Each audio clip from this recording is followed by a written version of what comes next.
Noong unang panahon, mayroong isang maganda at mabait na babae na nagngangalang Cinderella. Namatay ang kanyang ina noong siya ay bata pa. Naiwan sa kanya na mag-alaga ang kanyang ama at ang mga kinakapatid niyang babae dahil ang ama ni Cinderella ay 2 beses na nagpakasal. Ngayon, ang mga kinakapatid ni Cinderella ay hindi siya minahal at sila ay masama sa kanya. Sa kanyang pagtanda, pinagtrabaho siya bilang katulong at tinrato ng masama. Isang araw, naimbitahan sila sa isang malaking pasayawan sa palasyo ng hari. Ito ay nangyari noong 17 kulang na si Cinderella, kung saan imbitado lahat ng babae na nasa tamang edad sa buong kaharian. Ngunit hindi pinayagan ng tiyahin ni Cinderella na siya ay makadalo.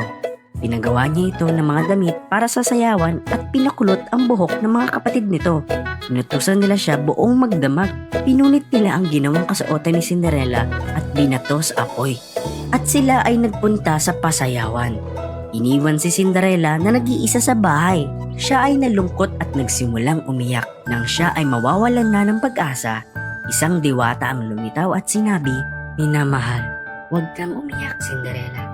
Dadalhin kita sa pasayawan. Wala akong kasuotan na maaaring masuot para sa pasayawan. At ang aking tiyahin at mga kinakapatid ay iniwan ako dito mag-isa. Huwag kang mag-alala, mahal. Kaunting mahika lamang at pagtitiwala, kaya nating gawin ang imposible." Bipidi-papidi-boo!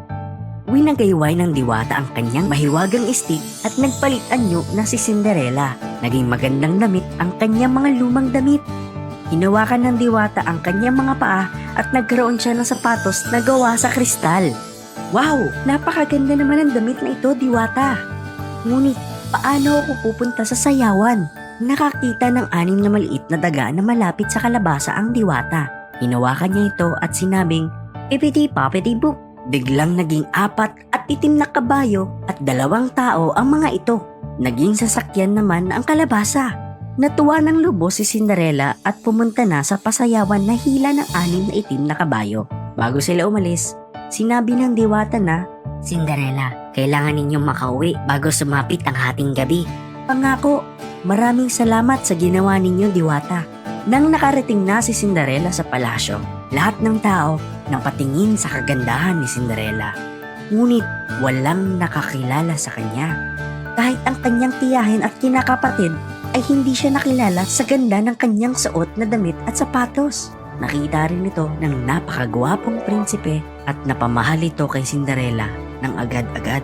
Nilapitan niya ito at tinanong, "Gusto mo bang sumayaw?" Oo, buong gabi silang dalawa ay sumayaw at walang kahit sino ang nakakilala sa napakagandang mananayaw na ito.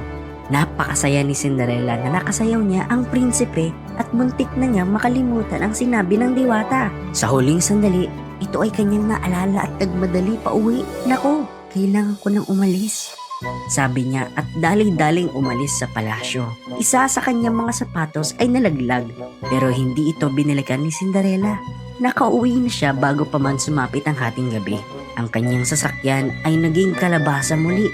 Ang mga kabayo naging daga at ang kanyang napakagandang damit ay naging basahan.